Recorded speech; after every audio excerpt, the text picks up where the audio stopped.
नमस्कार दोस्तों, wisdom hub Odisha को आपण को स्वागत। आज आमे आपणक पई एही वीडियो माध्यम रे पोस्ट ऑफिस रो एपरि एक स्कीम नै आसीचु जोथिरे कि आपणक पैसा संपूर्ण सुरक्षित रहिबो सहित आपण को हायर रिटर्न मध्य देई थाए। एथिरे मध्य आपण को टैक्स सेविंग रो बेनिफिट मध्य मिली थाए। एही स्कीम रे जदि आपण इन्वेस्टमेंट करूचंती 5 वर्ष रे आपण को 28 लाख टंकार मिलिबार संभावना मध्य रहुअछि। आमे आपणक को कहिबाकू चाहूचु पोस्ट ऑफिस रो नेशनल सेविंग सर्टिफिकेट स्कीम विषय रे, जहाकू शॉर्ट फॉर्म रे एनएससी बोली आमे कहिताऊ। नेशनल सेविंग सर्टिफिकेट ना सुनी हुए तो आपण को लागि पारे जे आप एही स्कीम रे आपण को एक सर्टिफिकेट मिली पारिबो। हाँ, पुराना जमाना रे आपण को एही स्कीम रे एक सर्टिफिकेट मिलुतिला, किंतु आजिकाली डिजिटलाइजेशन जमाना रे आपण को एथिरे एक पासबुक मिलुअछि। दोस्तों, जदि आपण एही वीडियोटी को संपूर्ण देखुचंती ताहले आमे पूरा दावा के साथ कहि पारिबु जे आपण को अन्य कोनोसी वीडियो देखिबार दरकार पड़िबो नाही। एही स्कीम रिलेटेड समस्त कथा आमे आपण को एही वीडियो माध्यम रे प्रदान करिवु, जेमिति कि एही स्कीम रे केउ माने इन्वेस्टमेंट करि पारिबे, एहारो एलिजिबिलिटी क्राइटेरिया कोन रहिछि, एथिरे रेट ऑफ इंटरेस्ट केते मिलुछि, एथिरे आपण को केते टंका टैक्स बेनिफिट मिलिबो, एथिरे आपण जदि इन्वेस्टमेंट करूचंती 1 लाख 2 लाख 5 लाख 10 लाख 15 लाख रे केते टंका आपण पाई पारिबे ताहा मध्य आमे आपण को एही वीडियो माध्यम रे कहिबु। दोस्तों, सर्वप्रथमे जानिबा एनएससी स्कीम कोन। एनएससी हेउछि नेशनल सेविंग सर्टिफिकेट स्कीम, जहाँकि भारत सरकार को द्वारा परिचालित। जदि आपण एही स्कीम रे इन्वेस्टमेंट करिया पई चाहंती पोस्ट ऑफिस माध्यम रे आपण एही स्कीम रे इन्वेस्टमेंट करि पारिबे। एही स्कीम टी केवल छोट एवं मध्यवित्त वर्गर लोकमानक पई भारत सरकार आरंभ करथिले, जोथिरे कि तांकू एक फिक्स्ड इनकम मिली पारिबो, सेमानकर पैसा पूरा रही पारिबो संपूर्ण सुरक्षित। काहेकि ना एहा भारत सरकार एहार संपूर्ण दायित्व ग्रहण करिसंती। एही स्कीम रे आपण को बिना रिस्क रे गारंटेड इनकम मिली थाए, काहेकि ना एहार दायित्व भारत सरकार ग्रहण करिथांती। एथिरे आपण को गारंटेड फिक्स इनकम मध्य मिली थाए। एबे आपण को मन रे प्रश्न उठुथिबो जे एही स्कीम रे केते इंटरेस्ट आपण को मिलुची। एही स्कीम रे 2025 रे आपण को 7.7% रिटर्न मिली थाए, जहाँ की प्रति 3 मास रे रिवाइज्ड होई थाए। एही स्कीम रे आपण को कंपाउंडिंग इंटरेस्ट मिली थाए, माने गोटे वर्ष रे आपण को जहाँ भी इंटरेस्ट मिली थाए ताहा उपरे ता आर वर्ष को इंटरेस्ट उपरे इंटरेस्ट मध्य आपण को मिली थाए, जहा द्वारा कि आपणकर पैसा बहुत शीघ्र ग्रोथ करिबारे लागि थाए। आम सहित जड़ित रुहंतु। एही स्कीम रे आपण को आमे आगो को कहिबु जे आपण एही स्कीम रे केते टंका लगेइले केते टंका आपण इंटरेस्ट पाई पारिबे। एबे आपणक मन रे एक प्रश्न आसुथिबो जे जदि आमर घर करिबा पई किंबा इमरजेंसी समय रे कहार देह खराब समय रे अथवा पुओ किंबा झियर बाहाघर समय जदि दरकार पड़े एही स्कीम रो पैसा उठै पारिबा कि नाही। एही स्कीम रे आपण पैसा उठै पारिबे नाही, काहेकि ना एही स्कीम रे आपणकर पैसा 5 वर्ष पई लॉक इन पीरियड रे रही थाए। एही स्कीम रे 5 वर्ष पूर्वरु आपण पैसा विड्रॉल करि पारिबे नाही, किंतु कोटे कंडीशन रे आपण पैसा विड्रॉल करि पारिबे, जेमिति कि अकाउंट होल्डर रो डेथ होई जिबा परे अथवा कोर्ट रो आदेश रे एही स्कीम रो पैसा विड्रॉल करा जाई पारिबो, कि नहले एही स्कीम रो पैसा 5 वर्ष पर्यंत पूरा लॉक होई रह जाय थाए।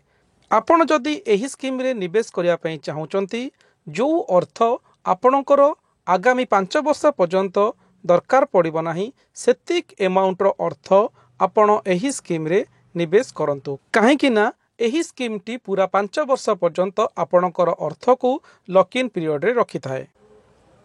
पोस्ट ऑफिस रो एनएससी स्कीम रे आपण मात्र 1000 टंका रू डिपॉजिट आरंभ करि पारिबे।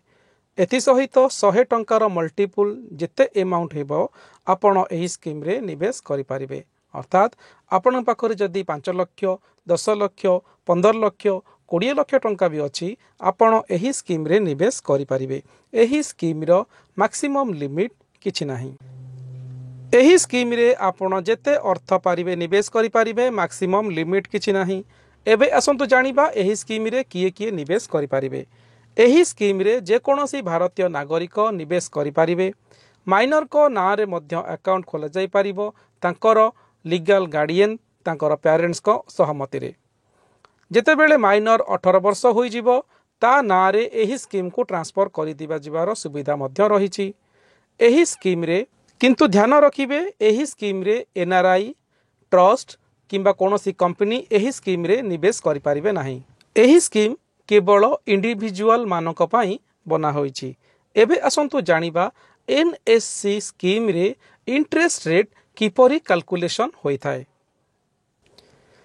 एनएससी रे आपण को इंटरेस्ट कंपाउंडिंग हिसाब रे मिली थाए। माने आपण वर्ष को जेते की इंटरेस्ट पाउचंती इंटरेस्ट ऊपर आपण को इंटरेस्ट मिली थाए। आसंतु देखिबा पूरा उदाहरण स्वरूप। दोस्तों उदाहरण स्वरूप आमे 10,000 टंका एनएससी स्कीम रे इन्वेस्टमेंट करिचे 5 वर्ष पर्यंत। एथिरे आमको ब्याज मिलुची 7.7%। प्रथम वर्ष रे आमर इन्वेस्टमेंट 10,000 टंका रहिला। 7.7% हिसाब रे आमको मिलिबो इंटरेस्ट 770 टंका। आमर टोटाल फंड मिलिबो 10,770 टंका। सही परी द्वितीय वर्ष रे आमर 10,770 टंका उपरे 7.7% हिसाब रे आमको इंटरेस्ट मिलिबो 829 टंका। एथिरे आमर टोटाल फंड वैल्यू रहिबो 11,599 टंका। एही हिसाब रे आमको 3 वर्ष 4 वर्ष और 5 वर्ष रे 10,000 टंका रे आमको टोटाल कंपाउंडिंग हिसाब रे टोटाल इंटरेस्ट मिलिबो 1,036 टंका। आ टोटाल फंड वैल्यू आमको मिलिबो 14,499 टंका। चलंतु एबे आमे एक पर्टिकुलर अमाउंट नै देखिबा जे आमको एथिरे केते ब्याज मिलुची। एथिरे आमको 5 वर्ष पई आमे निवेश करिबा। जदि आमे एही स्कीम रे 1 लाख टंका इन्वेस्टमेंट करूचे ताले 7.7% हिसाब रे आमको इंटरेस्ट मिलिबो 44,903 टंका। आमर इन्वेस्टमेंट आउ रिटर्न मिसी आमको टोटाल मिलिबो 1,44,903 टंका। सही परी जदि आमे एही स्कीम रे 3 लाख टंका इन्वेस्टमेंट करूचे एथिरे आमको 7.7% हिसाब रे 5 वर्ष रे इंटरेस्ट मिलिबो 1,34,710 टंका। एथिरे आमर इन्वेस्टमेंट आउ रिटर्न मिसी आमको टोटाल मिलिबो 4,34,710 टंका। जदि आमे एही स्कीम रे 5 लाख टंका इन्वेस्टमेंट करूचे आमको एथिरे 5 वर्ष रे 7.7% हिसाब रे इंटरेस्ट मिलिबो 2,24,517 टंका। आमर इन्वेस्टमेंट आउ रिटर्न मिसी आमको टोटाल वैल्यू मिलिबो 7,24,571 टंका। जदि आमे एही स्कीम रे 10 लाख टंका इन्वेस्टमेंट करूचे एथिरे आमको इंटरेस्ट मिलिबो 7.7% हिसाब रे 4,49,034 टंका। जोथिरे कि आमर इन्वेस्टमेंट आउ रिटर्न मिसी आमको टोटाल मिलिबो 14,49,034 टंका। जदि आमे एही स्कीम रे 15 लाख टंका इन्वेस्टमेंट करूचे 7.7% हिसाब रे आमको 5 वर्ष रे रिटर्न मिलिबो 6,63,551 टंका। एथिरे आमर इन्वेस्टमेंट आउ रिटर्न मिसी आमको टोटाल मिलिबो 21,63,551 टंका। जदि आमे एही स्कीम रे 20 लाख टंका इन्वेस्टमेंट करूचे पूरा 5 वर्ष पर्यंत 7.7% हिसाब रे आमको इंटरेस्ट मिलिबो 8,98,068 टंका। आमर इन्वेस्टमेंट आउ रिटर्न मिसी आमको टोटाल फंड मिलिबो 28,98,068 टंका। दोस्तों एबे आपण पाइबे जे एही जो इनकम आमर इंटरेस्ट आसुची एथिरे कोन आमको सरकार को टैक्स देबाकू पड़िबो। एनएससी स्कीम रे आपण को income tax under section 80C अनुजाई इनकम टैक्स रो छूट मिली थाए जो थरे कि आपण 1.5 लाख टंका पर्यंत प्रति वर्ष आपण सेविंग करि परिबे।